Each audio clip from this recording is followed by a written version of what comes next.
Hello दोस्तों, good morning. स्वागत है आपको अपने यूट्यूब चैनल पर। हम लोग पिछले वीडियो में देखा था मैथ का सिलेबस। हमने बताया था कि कौन कौन से महत्वपूर्ण चैप्टर है, तो उसी में से आज से शुरू करते हैं। देखिए दोस्तों, आपका पर्सनाली है 1.1। चैप्टर का नाम है वास्तविक संख्या। 1.1 के क्वेश्चन नंबर 1 में कहा गया है कि निम्नलिखित संख्याओं का HCF मतलब मसा ज्ञात करने के लिए यूक्लिड विभाजन एल्गोरिदम का प्रयोग करें। आप लोग जानते हैं कि मसा किसे कहता है, तो मसा उसको कहता है जिसका शेषफल शून्य बचे। बचपन में आप लोग पढ़े होइएगा मसा भाग विधि से, जैसे लिखा हुआ है 135 और 255, 135 और 255। बड़ा वाला हमेशा बीच में रहता है और छोटा वाला से भाग लगाया जाता है। देखिए तो भाग कैसे लगाएंगे, 135 से कितना मरतब में, 135 मरतब में 5 में से 5 घटाएंगे 0, 12 में से 3 घटाएंगे 9, 1 में से 1 घटाएंगे कटकुट। आप कौन सा उतारेंगे, आई वाला 135। 90 से क्या मरतब में लगाएंगे, 1 मरतब में। 5 में से 0 घटाए 5, 13 में से 9 घटाएंगे 4। आप कौन उतारेंगे, हाई 90। 45 दूना 90। आपका मसा कितना आया, 45 आया। लेकिन ऐसे नहीं बनाना है आपको, ऐसे नहीं बनाना है। आप चाहे तो ऐसे रफ में कर सकते हैं, लेकिन आपको ऐसे नहीं बनाना है। आपको बनाना होगा, हल करते हैं। आप लिखिएगा चरण मतलब केस 1। क्या लिखना है, 135 और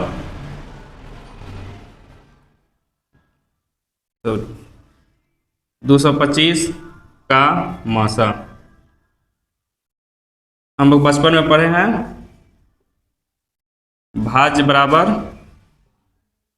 भाजक गुने भागफल प्लस शेषफल। भाजक बगल सबसे बड़ी संख्या रखेंगे। 135 और 225 में बर कौन है, तो 225 बार है, तो इधर भाज्य बगल रखेंगे।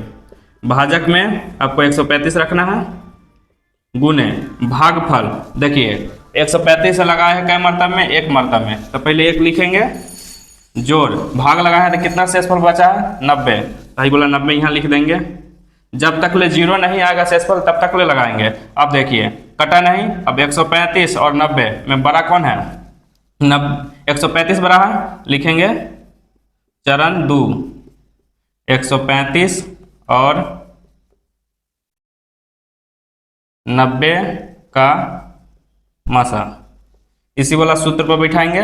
सबसे बड़ा कौन है, 135 से 90 में आपका 135 बड़ा है, तो यहाँ लिखेंगे 135 बराबर भाजक कितना होगा, अब 90 होगा, गुना 90 से क्या मरतब में भाग लगाए हैं, 1 मरतब में, यहाँ लिखेंगे 1 जोड़ शेषफल आपका कितना बचा है, 45। अभी भी शेषफल 0 नहीं आया है। अब लिखेंगे चरण 3। अब 90 और 45 का निकालेंगे, लिखेंगे 90 और 45 का मसा। 90 और 45 में बड़ा कौन है, 90 है, तो 90 इधर लिखेंगे और 45 इधर। 45 से क्या मरतब भाग लगेगा, 2 मरतब में। अब शेषफल कितना आ गया, 0। जब तक ले शेषफल 0 नहीं आएगा तब तक ले भाग लगाएंगे। इस तरीके से मेरा मसा कितना हो गया, कितना से भाग लगा, 45 से।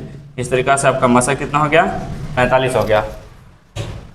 देखते हैं इसी का 2 नंबर। आपको निकालना है 196 और 38,220 का मसा। उसी तरीका से पहले भाग विधि से निकाल लेते हैं।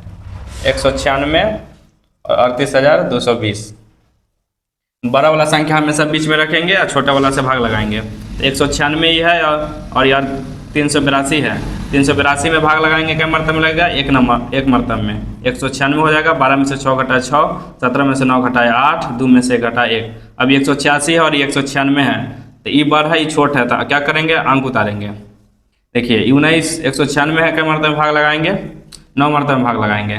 9 मरतब में भाग लगाएंगे तो कितना होगा, 196 में 9 से गुना करते हैं, 9 छक 54 के 4, हासिल 5, 9 9 81, 5 86, हासिल 8, 9 के 9, 8 17, 1764 लिख देंगे, 1764।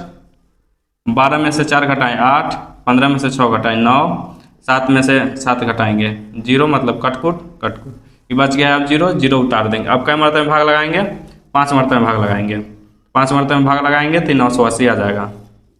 ये कट गया। मसा आपका कितना आया? मसा आपका 196 आया। ये एक बार में ही कट गया है। तो मसा आपका कितना आया? 196 आया। तो हल करते हैं इसको। चरण 1 लिखते हैं आपको 196 और 38,220 का मासा। उसी तरीका से बनाएंगे। क्या होता है? भाज्य बराबर भाजक गुने भागफल प्लस शेषफल। बड़ा वाला को भाज्य बगल लिखेंगे तो इसमें बड़ा कौन है? 38,220 बराबर भाजक कितना है? 196। 196 गुने भागफल कितना आया? भागफल आया आपका 195। लिख देंगे 195। शेषफल कितना? 0। आपका एक बार में ही कट गया है, इसलिए अतः मासा जो आपका होगा कितना होगा? 196 होगा। ये आपका बन गया। इसी का अगला क्वेश्चन देखते हैं। क्वेश्चन नंबर 3 कह रहा है कि 255 और 867 का मासा। तो आप पहले भाग विधि से निकाल लीजिएगा, जैसे हम निकाले हैं उसी तरीका से आप भी निकाल लीजिएगा, आपको आसान होगा। चलिए, एग्जाम में भी आप चाहेंगे तो रफ में कर सकते हैं।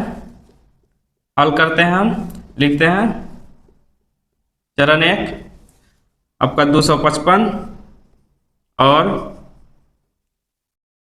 867 का मासा। क्या होता है? भाज्य बराबर भाजक गुने भागफल जोड़ शेषफल। भाज्य बगल हमेशा बड़ा बड़ा रखना है। इसमें बड़ा कौन है? 867। इधर 867 रखेंगे। भाजक आपका 255 गुना, देखिए 255 से कै मरतबे में भाग लगेगा? 3 मरतबे में भाग लगेगा, इसलिए भागफल कितना होगा? 3। शेषफल कितना बचेगा आपका? 102 बचेगा। तो जोड़ 102। अब कटा नहीं तो ई वाला आपका हो जाएगा भाज्य और ये हो जाएगा आपका फिर से भाजक। अब लिखते हैं चरण 2 255 और 102 का मासा। इसी सूत्र पर बैठाते हैं। तो इसमें बड़ा कौन है? तो 255 है। तो 255 आपका भाज्य हो जाएगा बराबर भाजक कितना होगा? 102 गुना 102 से कई मरतबे में भाग लगाए हैं? तो 102 से 2 मरतबे में भाग लगाए हैं, तो यहाँ लिख देंगे 2 जोड़ शेष कितना बचा है आपका? शेष जो है आपका 51 बचा है, तो यहाँ 51 लिख देंगे। अब फिर नहीं कटा है, जब तक कटेगा नहीं तब तक ले लगाएंगे। शेषफल 0 बचेगा तभी मासा होगा। तो अब कितना होगा? 102 और 51 लिख देंगे। 102 और 51 का मासा। देखिए 102 आपका भाज्य कितना है? भाज्य है आपका 102, लिखेंगे 102 बराबर भाजक कितना? 51। 51 से क्या मरतबे में कटेगा? तो 2 मरतबे में कटेगा, तो आप 2 लिखिए। शेषफल कितना? तो 0। शेषफल कितना बचा है? 0। जब तक शेषफल 0 नहीं बचेगा तब तक ले भाग लगाएंगे। मेरा शेषफल 0 बच गया, तो अब इसका मासा कितना हो जाएगा? अतः मासा आपका कितना हो जाएगा? किससे कटा है? 51 से कटा है, तब का मासा कितना हो जाएगा? 51 हो जाएगा। तो